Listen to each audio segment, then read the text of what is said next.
কাঠের কত ধার আছে দেখা। এবারে চলে যাচ্ছে হেঁটে হেঁটে গাছ কাটার জন্য। এবারে এসে গেছে গাছ কাটার জন্য, এবার রেডি হচ্ছে গাছ কাটার জন্য।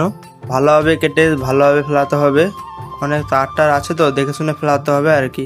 তাই ভালোভাবে কেটে নিচ্ছে ভালো করে।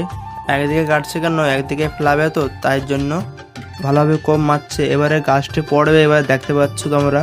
দেখো এবার গাছটা পড়ে গেছে। এবারে দেখতে গাছে কলার কাঁদিটা ছিল, কাঁদিটা কেটে নিচ্ছে। এবারে এক দুটো ছড়া কাটা খাওয়া যাবে। এবারে ভালো করে পাতাটা কেটে নিচ্ছে, এক ধারে রেখে দেবে, কেননা রাস্তার মাঝখানে তো রাখা যাবে না, তাই কেটে পরিষ্কার করে নিচ্ছে। তারপরে এবারে থোর বার করে নিচ্ছে। এবারে থোর খেলে কি ভালো হয়, বেশিরভাগ মানুষই খায়, তাই ভালো করে কেটে বার করে নিচ্ছে থোরটাকে। প্রায় কাটা হয়ে আসছে, এবারে দেখাচ্ছে আমরা দেখতে পাচ্ছ থোর কাটা হয়ে গেছে আমাদের। ভালো করে সাইডটা কেটে মানে ছাড়িয়ে নিচ্ছে। এবারে দেখাচ্ছে কত সুন্দর থোরটা কাটা হয়ে গেছে দেখা যাচ্ছে। এবারে খেতে তো খুব ভালো লাগে সব।